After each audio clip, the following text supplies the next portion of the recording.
Hello and welcome to week 2 of in-depth exploration of organizational behavior.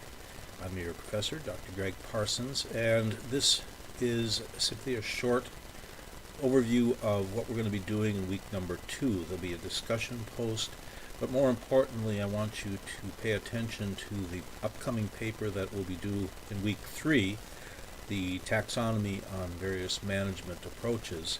And because this is going to be a fairly involved assignment, you should be working on this this week as you're doing your readings and doing your chapters and your article reviews. So I'd like you to pay attention and make sure that you look ahead to see what's coming in week number 3. Good luck with it. So here we are on week 2 assignments. We have a discussion post or several posts, and they should be working on your organizational theory taxonomy paper. Of course, we have a lot of reading to do, 3 chapters from managing in organizations, 3 chapters from leading with communication, and some journal articles that you need to review that are going to come out of the library. I'd like to make, before we get into the topic of the discussion this week, I'd like to point out that the quantity, you must make a minimum of 4 substantive contributions on 2 separate days to each discussion topic. Post your response to the discussion questions early in the week, no later than Wednesday, then respond to a minimum of 2 other posts. Discussion exercise closes on Sunday. Okay. So I just wanted to point that out in case it's different than you've worked with before. Now in the week 2 discussion, you're going to create a reflective and applied statement describing how the reading assignments to date are affecting your thought processes, development, and professional disposition. The statement should reflect your personal learning process, challenges, moments of discovery, life experiences, and interactions. Spend some time reading the responses of your peers. Comment on the postings. Just commenting upon the previous slide, you're going to make 4 initial posts in your threads. So obviously, as you're working through the reading assignments for the week, you should be thinking of things that you would apply to your posts, your discussion posts. They'll be submitted through SafeAssign, draft and final, and then posted in the discussion posts for this week. The other important thing that I wanted to mention here is the organizational theory taxonomy. That it was mentioned in week 1 that you should start thinking about this and working on this, and since we are now in week 2 and the paper is going to be due in week 3, I just thought I'd mention what's coming up so that you can start working on that. Looking ahead, you're going to be writing a paper that contains 10 different theories, at least 10 different theories, approaches or models that incorporate both past and current organizational research.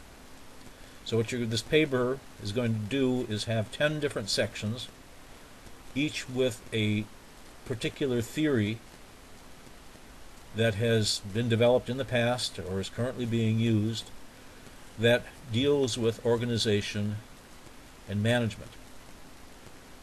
You'll be choosing theorists or people who've written about the subject that represent range of Western, traditional, global, and non-traditional thought with supporting references and citations. So obviously, as you're working on your readings, you should be making notes about the people that you might want to include or the theories you might want to include in your paper, so that as you come down to doing the final work, you will have a lot of material already developed. You should have your outline.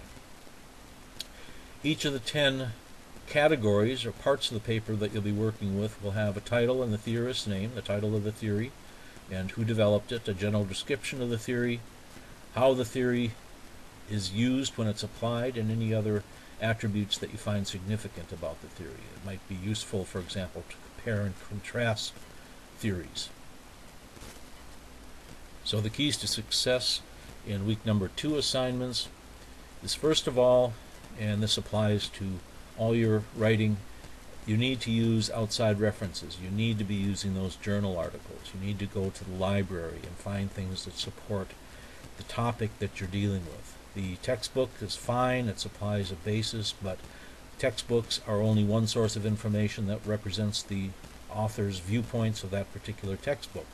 To be making conclusions and drawing your own opinions, you need to have multiple references that show you're well versed in the subject, you've read other opinions, and you're basing your conclusions upon a multiple set of perspectives. Keep up with the reading. It's a fairly heavy reading load in this class, but there's a reason for it.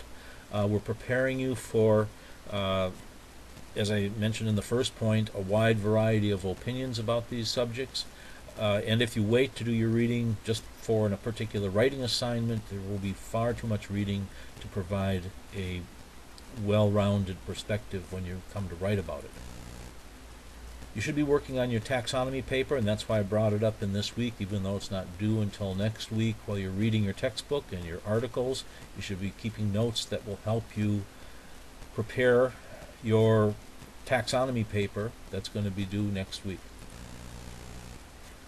And finally, I'd like to think that we're developing your academic perspective.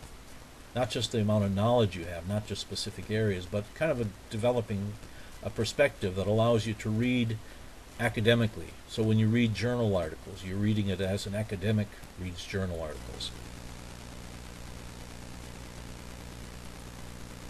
And that when you're writing as an academic writes. After all, the DBA program is preparing you for an academic career. And consequently, the skills that you develop must be skills that are going to be successful and appreciated in the academic world. And so consequently, as you read journal articles, you should be paying attention not only to the substance of what's in the articles, but also the style that they're being written and the vocabulary that's being used. And these referee journal articles that you're reading have been gone through multiple revisions, and they've been reviewed by other colleagues and have been sent back for further revision. And so the final result that you see is actually the result of maybe several years worth of work in getting it in just the right form. So that's part of what we're doing here, is not just providing you with information, but also developing a set of skills to be able to compete in this academic world.